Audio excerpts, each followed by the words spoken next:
Okay guys, here's a couple of ways to color on a picture. There's lots of different ways to do this, so like I've said before, Photoshop offers several different ways to do the same thing. But these are two of the more common ways. So I've got a picture here of a little girl, and she's got her chalk figure laying beside her, and the chalk figure's got red pants on, so in a blue shirt, and she's got a blue shirt, so why not let's make her have red pants as well. So I'm going to zoom in here and get over here to where I've just got her pants in main view. And then I'm going to use my quick selection tool, and I'm just going to go around pretty quickly here and get a nice little outline of her pants so that we can begin to start adding color to these. And notice how the quick selection tool jumps out sometimes. So remember, when you're using that, if you hit your Alt or Option key, it will take away from the selection. See the little minus there beside of that? And then if you wanted to add to a selection, you could use the Shift key. Alright, so I'm going to go up through there. That's pretty good. I want to add two now, so I'm using the Shift key. And almost got it here. Oh, went out just a little bit again. Sometimes it really has a hard time discerning between, what I'm wanting to select. So you have to kind of show it a few times and it's like, oh, okay, there we go. And I notice, oh, wrong key there. Add to a little bit right there. Okay, now I'm not being perfect, but you might want to be. So if you would zoom in a great deal, you can see that I've missed a lot through here. So you are going to want to really zoom in. I'm just going to go with this because just to save time for us all. All right. So I'm going to go ahead and I'm going to show you a nice little shortcut. When you've made a selection like this, just go up to Select and Save Selection, and then you can give this a new name like Pants. Okay. And what that does is that will save that into a new channel for you. And we'll talk more about channels later on, but the main thing to keep in mind is it's going to save your selection. So if I hit deselect at this point, then I can go up to select and load selection, and then there's pants. I could have one called shirt, one called arms, etc. And they'd use the drop down list here and they would all be listed. But I'm just going to have pants and I'm going to click OK, and then there's my selection marquee again. So it's really handy, especially if you're doing some very intricate selections and you want to make sure that you're saving those in case you want to go back and do something again later on. Alright, so now I am going to unlock that background layer, and I'm going to add a new layer on top. Now what I can do is just get me a nice red. Let's go up here. I might even scroll over, use my color picker, and maybe pick up this red, which is more of a pinkish color. We'll go with that. And then come over here and use my paintbrush. I could also use my bucket tool at this point. Let's see. I don't hardly ever use my bucket tool, as you can tell.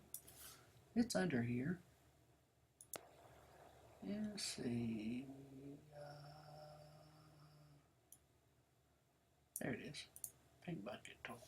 Okay, and what that will do is that will just fill that in. Now, that looks hideous. And it looks like I have a layer of paint going over this girl's pants.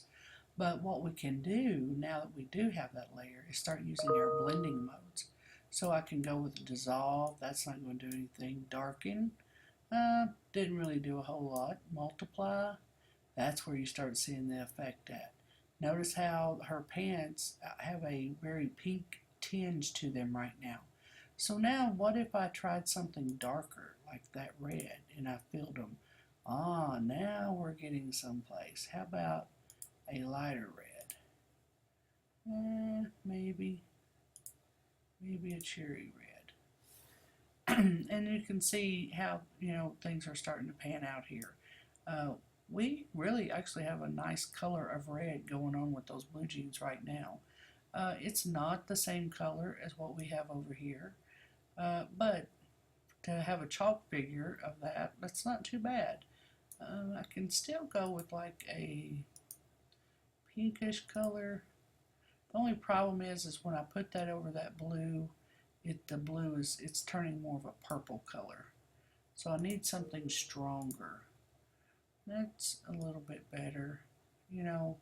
Again, it's not real pink, but it will work. Now what I can also do is I can put an adjustment on that and go up here, and I can work with my brightness and contrast, levels, curves, exposure, vibrance.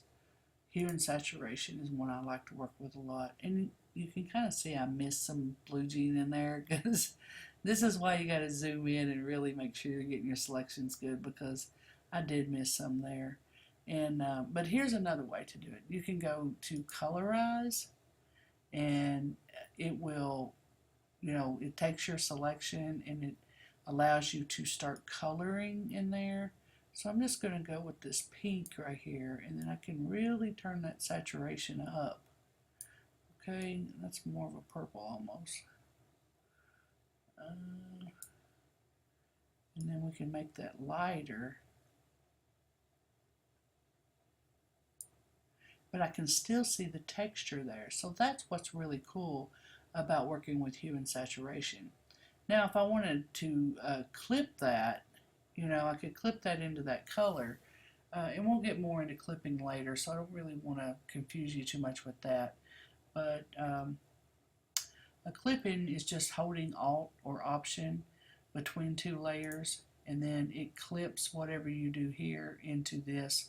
So it creates a mask kind of, but that's going a little too far for you guys right now. We'll just stop with that. So that's just a couple of ways to add some color. There's other ways of doing this. Obviously, you could have just used a paintbrush and painted over these pants on a new layer. And let me show you how I would have done that. I would have just created a brand new layer there, and went up here and got me a paintbrush. Check out my options. I would probably want it to be pretty hard. The size is okay. You can always view the size if you take your paintbrush out to the main picture, and then you can see how big it is. You can't see in here how big it is. I wish it kind of would show there, but it don't. You have to take it out here. And also remember our shortcut keys. The brackets, left bracket makes it smaller. Here we go. Hang on just a second there. What'd I do? Whoops, don't want that. Go back, yeah. Left bracket makes it smaller, right bracket makes it larger. So if you're working in details, you might want to start out larger, and then we're going to go with that pinkish color. Pink. Right up here. So we're going to put this pink on here, and you could use your selection at this point too if you wanted to, because we've already made that, or you could just like do this freehand and see I did mess up, so I will have to go back and fix that. But that's why we paint on a new layer instead of painting on the actual subject. And plus you want to be able to manipulate that with blending. So it has to be on a separate layer in order to use the blending. If you paint just right on the pants itself, like if I was painting on this layer here, I wouldn't be able to blend it or anything. It would just be there. Okay, so then you would just go through and get most of that, and then I would go to a smaller brush. Again, I'm not going to go into great detail with this because it'd be very time consuming, but I would just really zoom in there, and I might even go with a smaller brush to get these edges here. And it does take a lot of practice, guys, so don't feel like that, you know, if you're if you've got some jagged edges and stuff to begin with, just try to work with those, and you know, it just it really just takes a lot of practice. You just have to keep doing this a lot to get the feel of painting with a mouse. It's quite different than painting with a paintbrush, but you will get it, I promise. And the more you practice, the better you'll get at it.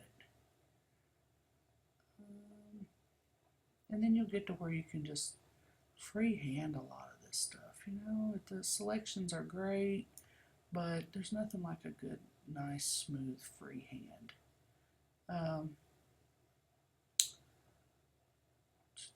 And it makes it more real-like, because you know blue jeans definitely are not straight. Okay, they have crinkles in them, and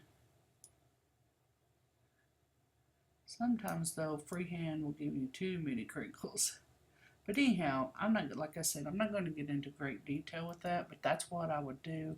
To go up here, let me go back in. I would go up here and delete or erase that paint right there. You know, so anywhere you mess up, you can just use your eraser tool. And your eraser tool works off your brush size as well, so you could use those brackets to take that down or up. Okay, and then again, I would really go in there with some detail. Don't turn in a picture that's selected like that or that's painted like that. I want to see better from you all, okay? And then when I get that done, I would go up here to my blending modes again and maybe try like a multiply. Multiply works really well for blending modes, and I do use that a lot. There are others too, but it all depends on your color. So like overlay would probably work okay. Yeah, see that one actually works pretty good.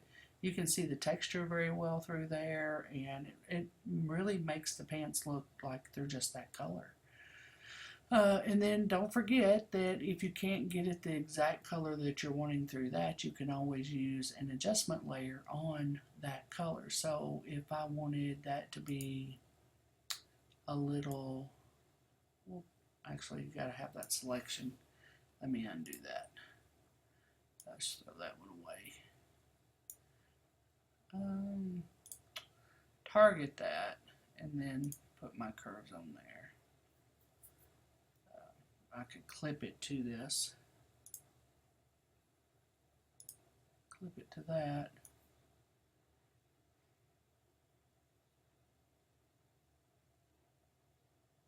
and then I'm actually just painting the adjustment on there.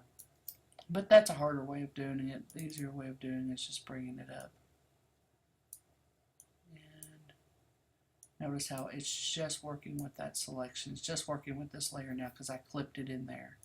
Another way of doing that would be to go up and get your selection, you know, like we did with the save selection, and bringing that up and then adding the adjustment layer to that. So there's lots of different ways to do these things, and like I said before, you just have to figure out what works best for you. But there's several different options for adding color. And remember, I want to see good selections, and good selections means you have to zoom in and use small brushes for the details, okay? All right, I look forward to seeing what you guys are going to submit. Let me know if you have any questions.